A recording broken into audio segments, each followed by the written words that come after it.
Koska jos se sille, joka häviää, tulee paha mieli, niin se ei tule uudestaan. Ei tule uudestaan. Että täällä musta tuntuu, kun täällä kävelee ympäri, niin täällä ihmiset on poikkeuksellisen hyvän tuulisia. Juuri näin. Juuri näin. Tuossa puhuttiin, moni sanoi, että he on kyllästynyt isoihin näyttelyihin, siellä on niin kiire ja Aivan. siellä ei ole mitään. Kaikki täällä hymyilee ja Kyllä. halailee ja tapaa toisia Kyllä. ja toivottaa onnea.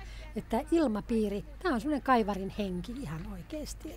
Tämä on kaivarin henki ja kyllähän meillä on edelleenkin on semmoinen tunne, että edesmennyt näyttelytoimikunnan puheenjohtaja Kirsti Lummelampi on hyvin vahvasti, hän katsoo, hän on sanoo, että no tytöt, mitäs jäi tekemättä?